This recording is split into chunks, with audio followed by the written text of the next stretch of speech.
Excellence Végétale, association des signes interprofessionnels et officiels pour la filière de l'horticulture, de la fleuristerie et du paysage, présente Sud Radio, tous au jardin. Il est 9h25 sur Sud Radio. Après s'être occupé de la maison, on s'occupe du jardin. Après le rose pastel, le rouge tomate. On en parle avec notre invitée Nelly Makowski. Bonjour à vous. Bonjour Monsieur Bordry. Bienvenue sur Sud Radio. Ça va et vous ? Oui, très très bien. Eh bien écoutez, vous êtes la bienvenue en tout cas. Directrice commerciale de Taugourdeau Horticulteur. C'est à Beaufort, dans l'Anjou, dans le Maine-et-Loire. Les tomates, on va en parler. D'abord, quelques conseils de plantation. C'est à quel moment ?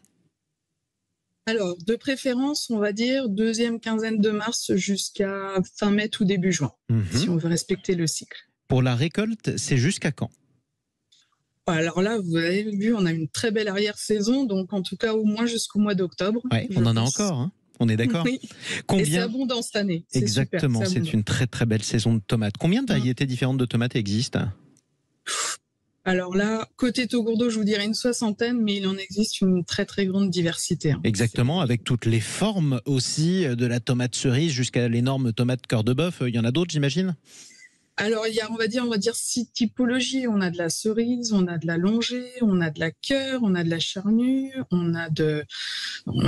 enfin, vraiment très, et surtout beaucoup de couleurs. Tout à l'heure, vous parliez de rose. On a des tomates roses également. Donc, très grande diversité de couleurs. Exactement. Et de goût. Alors, on le rappelle, c'est un fruit, la tomate. C'est pas un légume.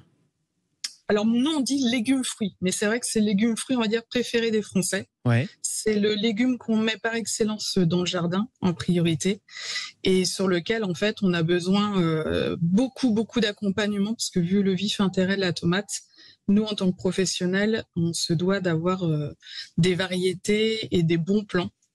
Donc, d'où ma démarche aujourd'hui pour vous mettre en avant nos sélections et le plant de tomate label rouge. Qu'est-ce qu'il eût fallu planter comme tomate label rouge ?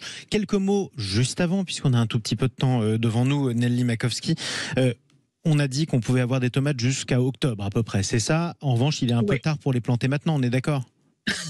Ça, c'est sûr. Comme je vous disais tout à l'heure, c'est fin mai, début juin. Alors, souvent, on parle des seins de glace. Oui. C'est souvent le 11, 12, 13 mai, en fait, où on privilégie à ce moment-là les plantations. Mais vous pouvez les mettre déjà en culture, mais protégées sous serre à partir de fin mars. Exactement. Parlons maintenant des différents labels de tomates qui existent. Vous parliez du label rouge des tomates. Alors, ça porte bien son nom sur un légume frit comme celui-ci. C'est quoi la différence ? Alors en fait, on a décidé de lancer un plant de tomate label rouge parce que c'est vrai que pour avoir un bon fruit, il faut avoir un bon plant, une bonne variété et surtout des bons soins à apporter. Donc il nous a semblé hyper important du coup d'avoir ce label. L'année prochaine, les premiers plants sortiront. La différence en fait, c'est que le plant de tomate label rouge, il a été produit selon un process vraiment de production garanti avec une bonne démarche éco-responsable. Les deux axes qu'on a choisis, nous, c'est la sélection variétale, parce que c'est vrai qu'une bonne variété, vous allez avoir un très bon rendement. On l'a fait avec un jury technique. Un bon rendement, vous allez avoir une bonne homogénéité du plant. Vous allez avoir surtout une bonne tolérance aux maladies. Vous voyez qu'avec toutes les variations climatologiques qu'on a, on a plutôt intérêt d'avoir des variétés qui soient tolérantes aux maladies. On résiste aux ravageurs aussi ? Ravageur, mais surtout le mildiou, on va dire, qui est la maladie par excellence de la tomate. Mais heureusement, on a des experts qui travaillent sur le sujet et du coup permettent de résoudre ces problématiques-là. Donc ça permet de cocher toutes les cases. Deuxième aspect ? Et le deuxième aspect, c'est le plant tomate en lui-même, qui soit assez équilibré, assez rigoureux et surtout d'avoir un bon terreau enrichi. Dès que vous avez une bonne base, à partir de ce moment-là, derrière, vous avez une meilleure garantie en fait d'avoir un résultat au jardin, avec tous les conseils qu'on peut vous apporter aussi sur l'étiquette qui accompagnera le produit. Et ça, c'est important. Vous avez tout à fait raison. Dernier point, à quel endroit et dans quel type de terre on plante des tomates ?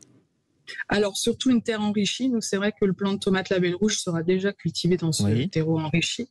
Mais après, vous pouvez faire de l'apport, en fait, en cours de cycle. Mais normalement, quand vous le plantez déjà, vous aurez déjà quelques semaines, voire 1 ou 2 mois déjà avec une bonne croissance au niveau du plant de tomate. Donc, on fait tout pour que vous ayez déjà une bonne base. Et la question la plus personnelle, laquelle vous préférez manger ? Alors là, tous les goûts sont dans la nature. C'est pour ça que c'est à vous que je le demande. Laquelle vous préférez ? Moi, j'aime la tomate apéro qui est très croquante et sucrée, et ça, les cerises, je crois que c'est la ferveur de tous, la tomate apéro. Puis en plus, c'est un coup de fin qui ne fait pas grossir. Ça, c'est très agréable. C'est important aussi parce qu'on ne sait jamais quoi grignoter. Ça, on a le droit. Alors, on va quand même le rappeler. Merci, Nelly Makowski. Merci à vous. Directrice commerciale de Taugourdeau Horticulteur. C'est à Beaufort, dans l'Anjou, dans le Maine-et-Loire. C'est une belle région en plus. Il est 9h30 sur Sud Radio. Sud Radio, tous au jardin.